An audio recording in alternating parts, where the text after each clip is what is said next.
via AddictiveTips A, new technique that makes use of Server Message Block SMB servers to circumvent malware scans from Windows Defender has been discovered, potentially raising the risk of unwanted software to discreetly be installed on systems. According to cybersecurity firm CyberArk, the exploit, dubbed as Illusion Gap, exploits a step in the file scanning process of Windows Defender in SMB shares.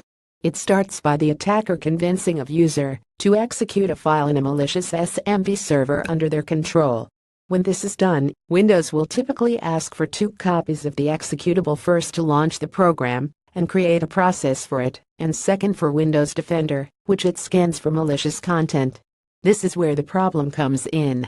Since SMB servers can distinguish between the 2 requests, attackers can take advantage of this and configure it to send 2 completely different files. This means that the Windows PE loader can receive a malicious file, but the one sent to Windows Defender can be clean. And with this in consideration, since the antivirus program detected a safe file, Windows PE will now proceed with the execution of the program.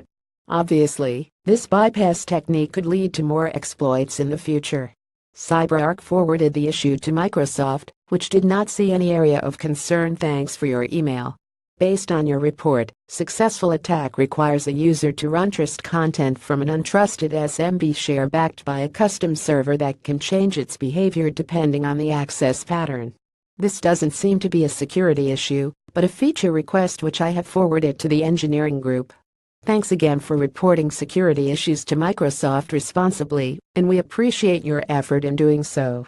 It's Windows Defender's job to scan and find malicious files. This vulnerability allows malicious files to bypass it, so it's not doing its job, according to Kobe Ben-Naim, CyberArk Senior Director of Cyber Research, in an email with Bleepin Computer. Other than installing additional AVR endpoint scanning software along with Windows Defender, there isn't much an organization can do to mitigate this specific vulnerability. CyberArk, however, points out that the problem might also exist in other antivirus solutions.